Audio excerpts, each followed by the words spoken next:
I'm going to attach my clasp to the end of my bracelet using flexible wire and crimp beads. First, I'm going to slide on 2 crimp beads. I always like to use 2 because it's stronger. Let them slip all the way down. Now, whether you've got a bracelet or a necklace, the biggest mistake people make is doing this with their necklace or bracelet straight.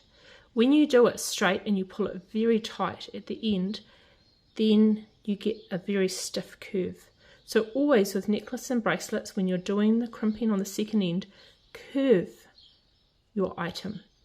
Now when it is laid flat, you may have a wee bit of wire showing, but as it curves around your wrist or your neck, it takes up the slack and sits much, much better. So I have my 2 crimp beads on. I will now slide down my parrot clasp. I'll turn the wire and I will feed it back through those 2 little beads.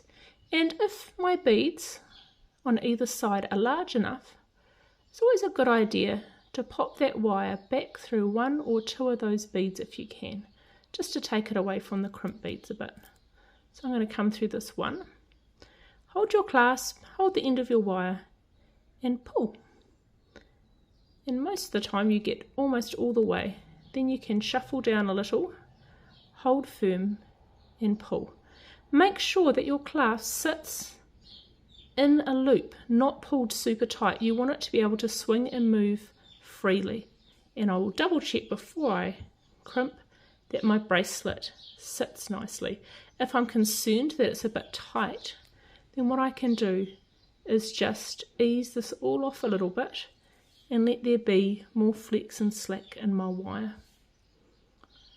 I'll take my chain nose pliers and I will squash 1 crimp and then the next one straight away. See how I'm resting against my finger? That means I squash them both so they face the same way. This makes it easy for us when we're putting on a crimp cover, or if we're choosing to leave it as is, it makes it look neater and more professional. Now I'll take my cutters, my wire cutters.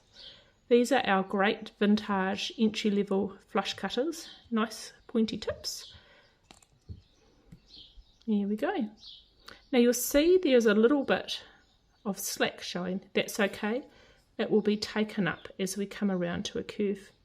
Now I could leave it just like this, but what I'm going to choose to do is finish the ends off with a crimp bead cover.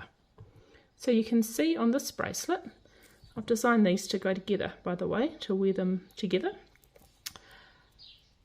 There is not just 2 flat crimps, it's like a little bead at the end. To do this, I'll take my crimping pliers.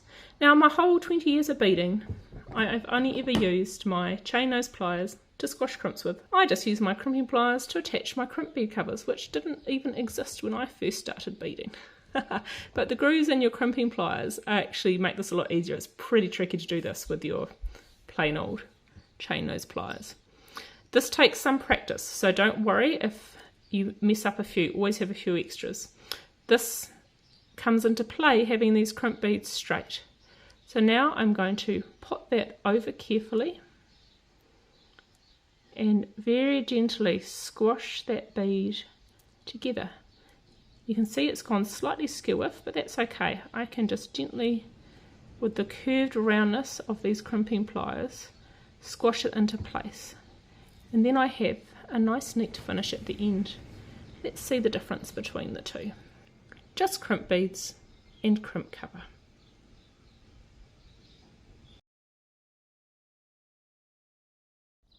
Thank you for joining me. I look forward to seeing you next time.